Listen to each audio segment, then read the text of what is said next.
خوست کې د تخنیکي او مسلکي زده کړو ادارې د ترنمونو او فرهنګ ریاست له لوري د ښوونځیو زده کوونکو او د دیني مدارسو طالبانو ترمنځ د مرحوم جلال الدین حقانی په یاد کې د ترنم ستوري تر سرلیک لاندې علمي او فرهنګي غونډه جوړه شوې وه. د مسؤلینو په وینا د یاد پروګرام اساسي موخه د مدارسو طالبانو او د ښوونځیو زده کوونکو ترمنځ د واټن له منځه وړل دي.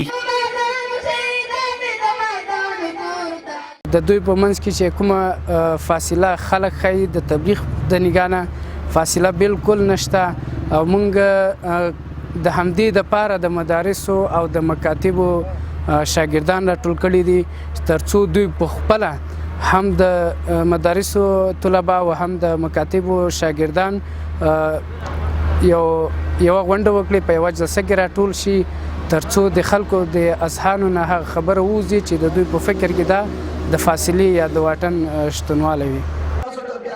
په غونډه کې خوست مرستیال والي په خپلو خبرو کې د ښوونځیو زده کوونکو او مدارسو طالبانو یووالي ته راوبلل او په وینا یې چې ښوونځی مدرسه یو ده. په مجموع کې تعریف څه ده؟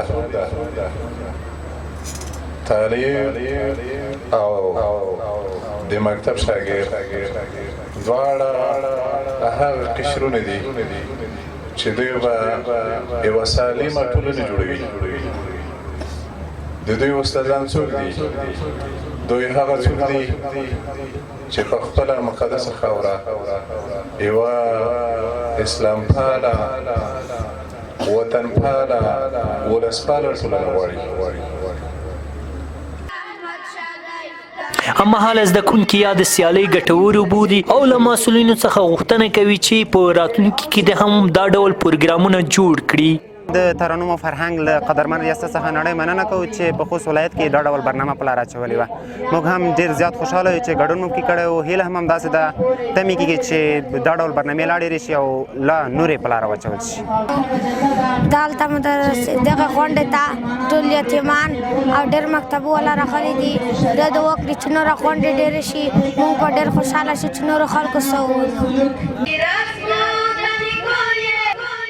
د ونې وړ ده چې د تخنیکي او مسلکي زده کړو ادارې د ترنم او فرهنګ ریاست له لوري تر دې وړاندې هم په بېلابېلو ولایتونو کې ورته غونډې جوړې شوې دي.